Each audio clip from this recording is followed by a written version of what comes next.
Sir ଆମ ଅଯୁତ କ୍ଷେତ୍ର channel ତରଫରୁ ଆପଣଙ୍କୁ ସ୍ୱାଗତ।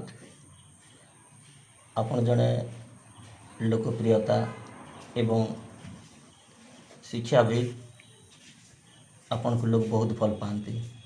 ତ ବର୍ତ୍ତମାନ ଆସୁଛି ବାହୁଡ଼ା ରଥଯାତ୍ରା। ଏହି ଅବସରରେ ଆପଣଙ୍କର ଅଞ୍ଚଳର ଲୋକେ କାଣା ସନ୍ଦେଶ ଦେଉଛନ୍ ସାର୍? ମୋ ନାଁ ବିଭୁଦତ୍ତ ପ୍ରଧାନୀ, ସରପଞ୍ଚ ଚିଲିପା ଗ୍ରାମ ପଞ୍ଚାୟତ, ଧରମ ବ୍ଲକ, କଳାହାଣ୍ଡି ଜିଲ୍ଲା।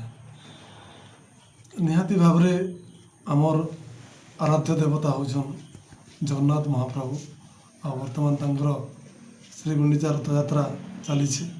ସେ 9 ଦିନ ଧରିକରି ମାଉସୀଙ୍କ ଘରକୁ ଯାଇଛନ୍। ସେନେ ତାଙ୍କର ବିଭିନ୍ନ ନୀତିକ୍ରାନ୍ତି ବି ଅଛି।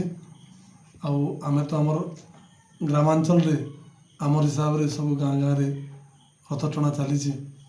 ସମ୍ପୂର୍ଣ୍ଣ ଭାବରେ ପୁରୀର ଭଳିଆ ନିୟମକାନୁନରେ ନେଇ ହେଲେ ବି ଆମର ସାଧାରଣ ଭାବରେ ଆମର ଏନ ଯେନ୍ ବିଧି ବ୍ୟବସ୍ଥା ଅଛି, ପରମ୍ପରା ଅନୁସାରେ ଏନେ ଆମର କରୁଛନ୍। ବହୁତ ଖୁସିର କଥା।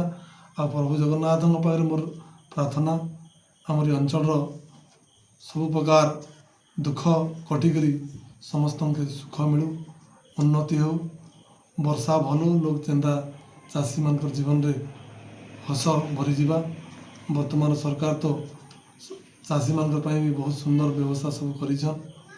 ଆଉ ଲୋକଙ୍କ ପାଇଁ ବିଭିନ୍ନ ଯୋଜନା ମାନ ଆସୁଛେ।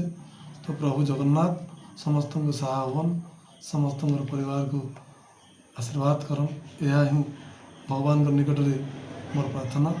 ଆଉ ଯେନ୍ ଆଗାମୀ ବାହୁଡ଼ା ଯାତ୍ରା ଆସୁଛି, ସେନ ବି ଲୋକ ଶାନ୍ତି ଶୃଙ୍ଖଳା ସହିତ ଭଗବାନଙ୍କର ଦର୍ଶନ କରନ୍ ଏବଂ ପ୍ରଭୁ କୃପା ଲାଭ କରନ୍।